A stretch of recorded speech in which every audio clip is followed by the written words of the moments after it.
Okay, everyone, let's stand and we'll say the pledge at this time. I pledge allegiance to the flag of the United States of America and to the republic for which it stands, one nation, under God, indivisible, with liberty and justice for all.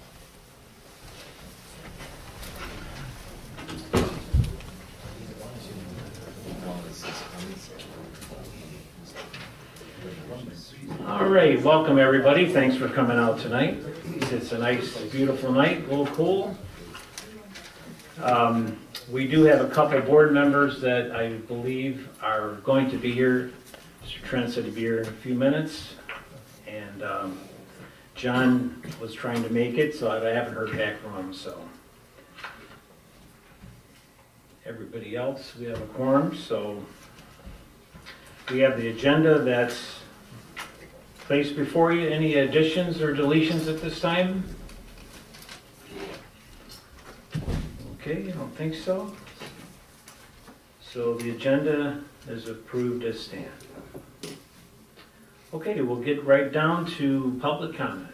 Who wants to be first? Yes, sir. Thank you very much. My name is Terry Seaver. I'm a realtor with Century 21, and I'm here on behalf of Don Marion, who has some property, has lived here since 1979. And if I may, could I know I only have 3 or 4 minutes, but I want to pass this out. Sure. If I could? Okay. I'm trying to make a presentation. By the way, I don't expect any action or any decision tonight, but I'm looking for some direction. And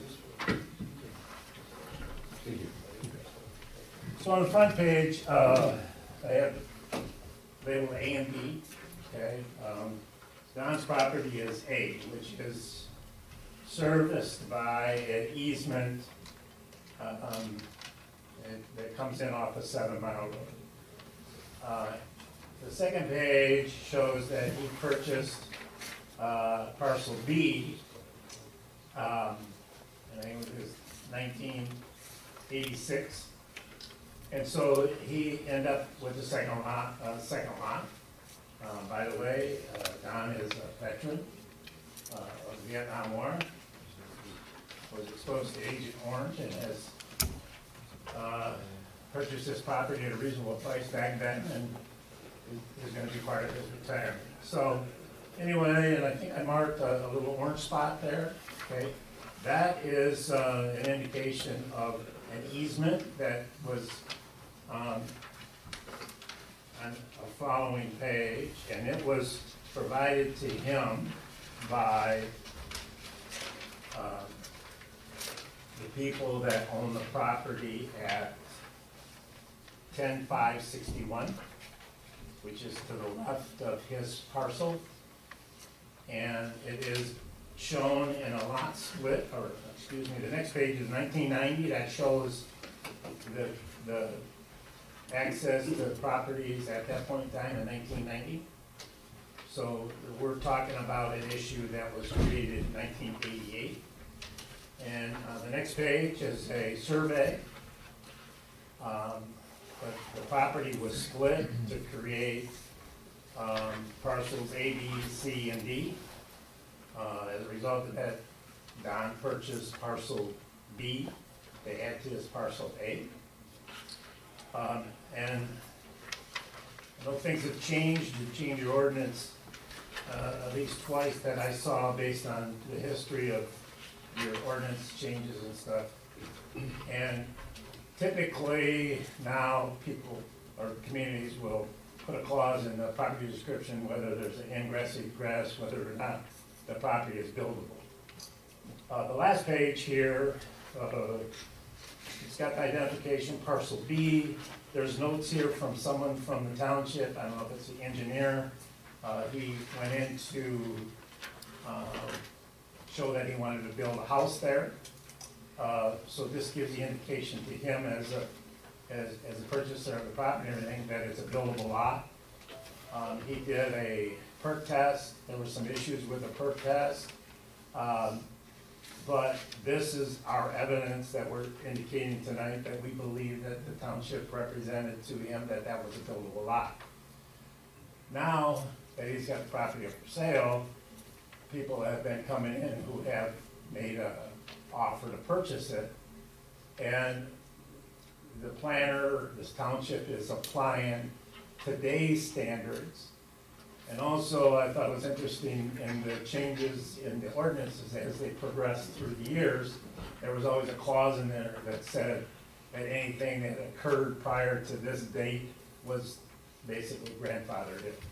So what I'm here tonight to ask you to do is two things. One, under your authority as township board, and by the way, I got an application that in 1993 showed that the township board was the authority that approved lot splits. So that tells me that the buck stops here. So what I'm asking you to do is to help Don out. One is either declare it as a buildable lot and let him move forward with that, and he can represent it to prospective buyers. You could put a condition on there that it has to be perk or be able to provide a septic field or septic facility. So, and you know, over the last 50 years, companies that do it say they can put an engineered field just about anywhere. So we're of the mindset that he could at least do that, put an engineered field, or someone could build the property. So I'm asking that either you take action and declare it as a buildable lot and then send that message to your planners and the people here, building department, or help us out if you want to send it to variance, ZBA. We'll do that too, but if you do, we'd ask that you send it there and waive the fee for him in terms of having to pay the $500. Well, that's what I'm looking for. I'm looking for help. Get this done. Legally, we believe very strongly that the representation back in 1988, 86, 87 was that it was a buildable lot. It was just an issue of whether or not it worked. Okay? Okay, All right. Thank you. I appreciate it. If you, before you leave tonight, if you'd leave your information with me, or Okay, just so I have your contact number and stuff. And as I said to you tonight, we'd be glad to talk with our planner. I believe as far as splitting lots and stuff like that, the county's involved, and not necessarily the township board, but the county does also. But again, this is something that's already split. From what I understood, Yeah, it's already split. These splits are already on there. It looks like it's just the easement that Yeah, it's an shows issue 45. with the easement, That's yeah, what right. the issue is. Just for 150 feet. Right, That it Right. widens different. All right, well, let's get together and sit down and see what we Yeah. can The do. state statute gives the locals the authority to split property. You can designate someone else to handle that, but according to the application at that time, the township board was the final say. So, anyway. All right, well, thanks for coming All tonight, right, and no we will problem. Thanks for see what we this. can do to help. All right, we appreciate that. Thank you very very much. Thank you. Okay, anybody else? Bonnie, did I see your hand? No, All right. you did, but you didn't. All right. Anybody else? Okay, if not, we'll move on down to the consent agenda. Well, actually, I want to make a comment about Flag Day. I don't know if a lot of you were here for Flag Day, and appreciate once again the committee and all the people involved in doing a great job. These people work hard, and many of them have been dedicated for years of putting this on. And we do appreciate all their efforts in making it successful. The fireworks were great. It's always good to see our community out together and see the block parties that people have throughout the town. And it's just an enjoyable day. So thank you to all those that make this happen. And I know they thank all the sponsors and people who give towards it. So it's always an exciting time for our township. All right, down to our consent agenda, Mr. Winsley. All right, I move that Salem Township approve the following consent agenda items. We have the minutes of May 9th, 2023, regular meeting of the Board of Trustees.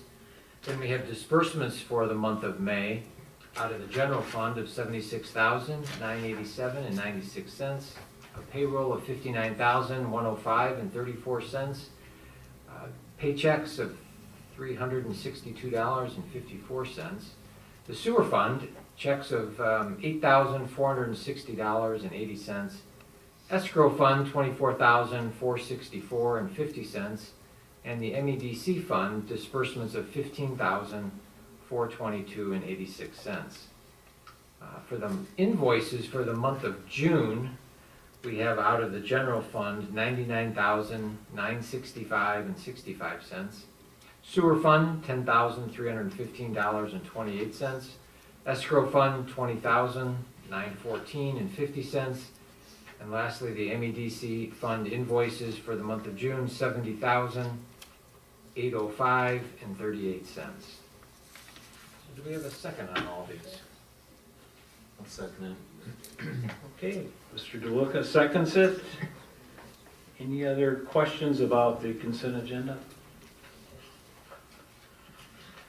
Okay, all those in favor say aye. it. Aye. Any opposed? The motion's passed.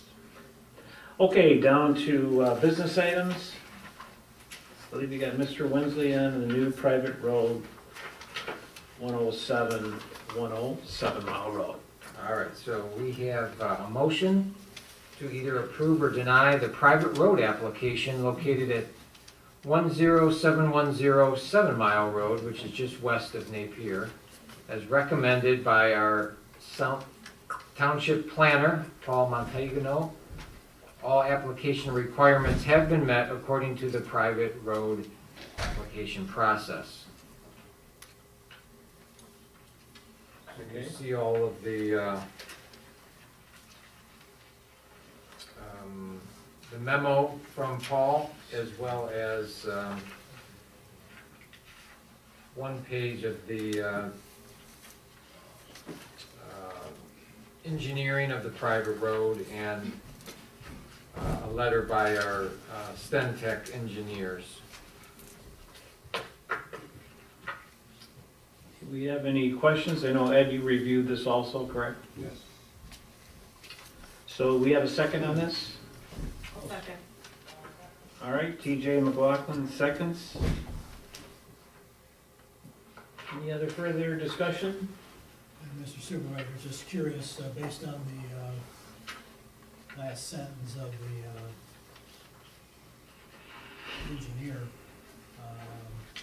I'm sorry, the planner, is that, have we had any indication from the applicant about the conditions that they're planning on complying with to complete the process, or have those already been resolved? You're talking about the road maintenance and the improvements? Something about completion of a guarantee in accordance with the section 5D of the private road ordinance. About the escrow and all that stuff? Yeah. So I believe you have talked to Paul about that and I know I had some discussions with him. Yeah, we are trying to get a bond for that, to Right. submit like whatever the cost of the road would be. Right, So we're gonna submit that like in a day or two okay. for that amount. Yeah, we just came to know about it like 2 2 days days ago. ago, yeah. So couldn't So we find haven't it. get time to No. get in touch with people who provide bonds and. Right. And we've been really, thank you for your patience and stuff through this process. They've been through, it's been what, a 2 year? years. 2 years, oh, 2 Yes. years, okay. So, our apologies for that, so. Any other questions on it? Okay, if not, do you want to do a roll call vote, Mr. Wensley, on this? Sure. Daniel is absent. DeLuca? Yes. McLaughlin? Yes. Reeve? Yes. Trent? Yes. Wensley, yes. And Whitaker? Yes. Finally. Thank you. Thank Thank you you, so folks. much. I really appreciate it. Okay, the financials, is that, who is that? Chris? That's mine again. Oh, yours again, okay. I'm doing all the talking here. All right, I move that Salem Township approve the starting of a new bank account for the USD Water Fund. The clerk's office will be able to track the specific engineering, supplies, materials, and contract expenses, as well as preparing for future water invoicing. This is sort of just a formality.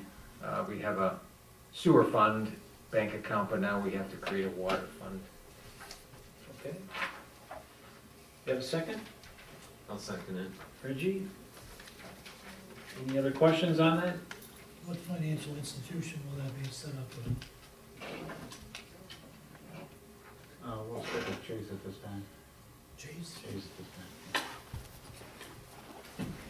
So we're ahead of the curve as far as bills and things that are coming in through the water project at this juncture. Yes, so far we've been paying everything just out of the USD sewer account, sewer/water account.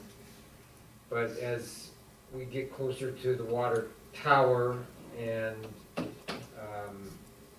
other things, it's imperative that we kind of break those two out and have two different accounts for each one of those.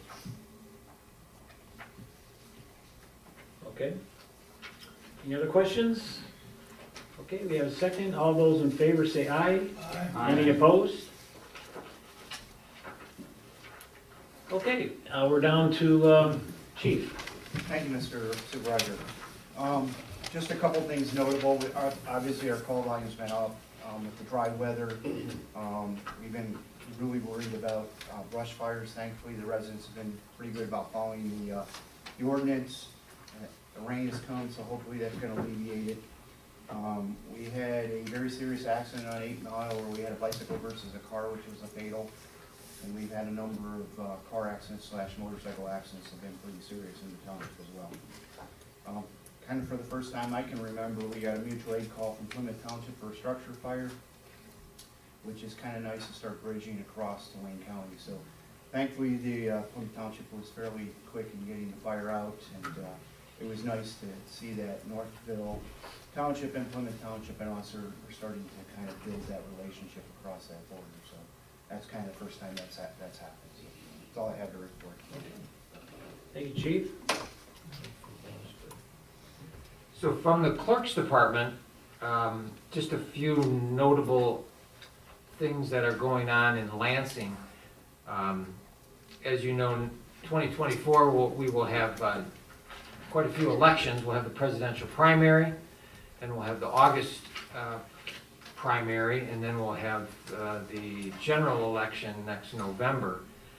And several years ago, 2020, the state of Michigan passed the Proposal 2, which was going to create 9 days of early voting. You might have heard about this, and the law was written with no logistics to it. So basically the state has to create laws that make 9 days of early voting feasible. How's it going to work? So I've got 3 pages of brand new bills that are coming before the legislature in Michigan to make this law a reality. And you know, I can't go through all these, but there are many things in there that you probably want to become familiar with, and it will be quite challenging because you know, most townships and actually most cities have a difficult time finding enough workers to work 1 day for the election. Now we have to create it for 9 days of early voting.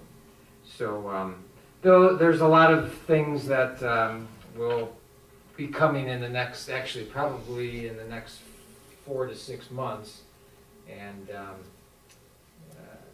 become acquainted with them. There'll be lots of changes, different things that Michigan hasn't been accustomed to. So we'll have to be flexible enough to follow all the rules that our legislature has created for us. So I'll just say that. Thank you. Are there other states that do this? Yes, there are probably 8 or 9 states. Things like, just for instance, Michigan has never just mailed out ballots without someone requesting it every single time. But that will become a norm now, so you can request a ballot one time and you'll always get a ballot mailed to you. They are passing a bill that will change the electoral college for Michigan. They're voting on the national popular vote for Michigan. So that's gonna take some, hopefully lobbyists from all different sides to either if you think that's a good thing or not a good thing. So there are lots of things that, probably the one last thing is they are making it where if a township is small enough, they can contract it out with another entity to do your voting for you. So Salem, in practicality, basically Salem Township could hire Washtenaw County to run our elections. If we can't get enough people to work for the 9 days of early voting. So those are all different things that will come through the system, and nothing's final, but these are 22 bills that are going through the House right now. So let's say good luck. I heard on the radio this afternoon that both the House and the Senate had hearings on all of those bills that you just referenced. Yes. So it's kind of like a trifecta at this point right now, because the governor and both the legislature and the Senate are all on the Democrat side of the aisle. So it's one of the first times that they can basically pass laws that can go through the House very quickly and get passed right to the governor and have them sign. So that's the situation. I heard, just as another point, from the report I heard on the radio, that Chris Thomas, the former elections director for the state of Michigan, was advocating that one of the new changes would be being able to count the early votes, which current law just prohibit.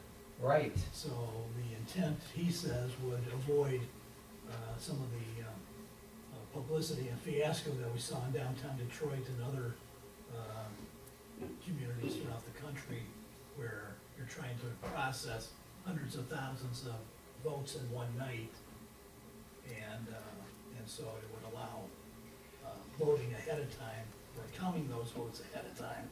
But my understanding from talking to some other folks in other communities is that that particular tabulator has to be secured just for pre-voting, early voting. Right, and you're not supposed to,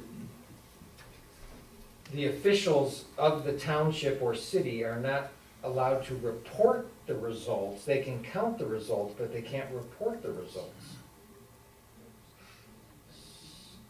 So that would be also a difficult logistically to keep that when you have decentralized voting and you have workers all over the state that are looking at the tabulator, but they're not supposed to say anything. Yeah. So it'll be very interesting to see how it all works out. That's why you're the clerk, Bill. Such a fine job, Edith. We do have a great election staff that works, but it's gonna be difficult, some of the new stuff. Yeah. It looks like it's coming down the pipeline, so. Okay. So we are down to county reports. Just general township. Ed, do you have any updates for us on the legal issues? on our favorite case against Superior Township. Yeah, actually, we have some good news to report. We had our first hearing in front of the new judge in Washtenaw County, Judge outside. Superior Township had filed a motion for summary judgment seeking to have the court rule without more facts. That, in fact, they were reasonable in denying Salem's application to go through their township. The judge wisely said, no, we don't have enough facts in front of us to make that determination, so she denied Superior's motion. So the case will continue. We have other motions pending that will be up next month to amend the complaints, to add additional allegations against Superior Township. So we're making progress. It's slow, obviously, but so far we've gotten a good ruling out of the Court of Appeals, back down in front of the Washtenaw Circuit Court in front of a new judge, a good ruling from her, so we're encouraged that things are starting to move in our direction. Very good. Any questions for the attorney? All right. Progress is also being made as far as the dewatering process up at M14 and Govertson and Joy Road. And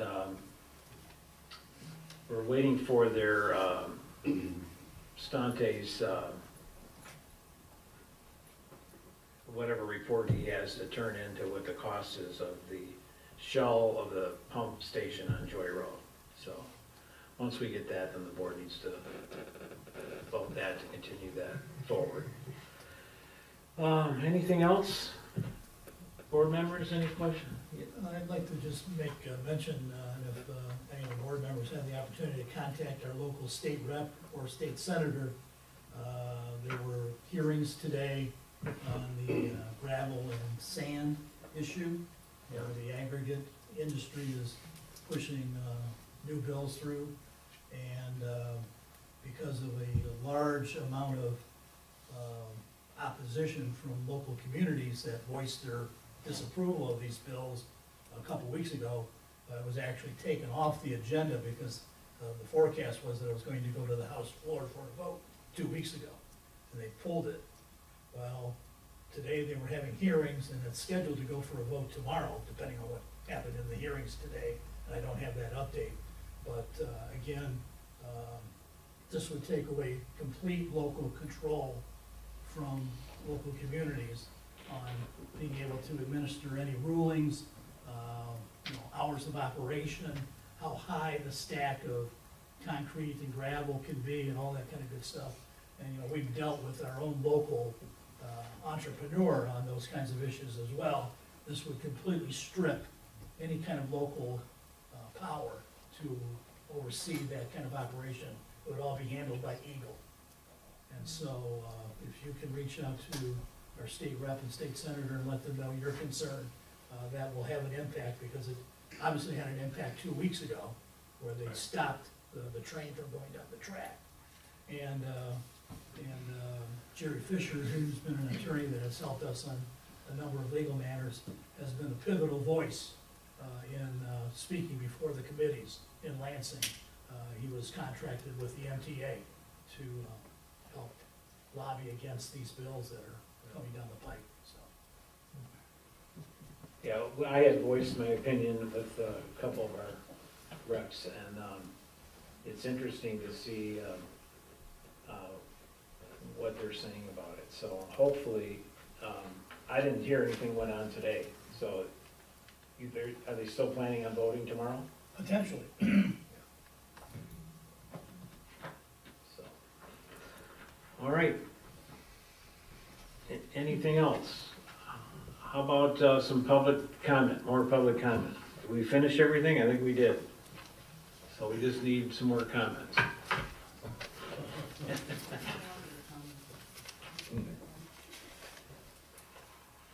All right, it's quiet, it's quiet. All right, so I guess we have another short meeting tonight. I appreciate everybody being here tonight. There's refreshments, hang around if you have time.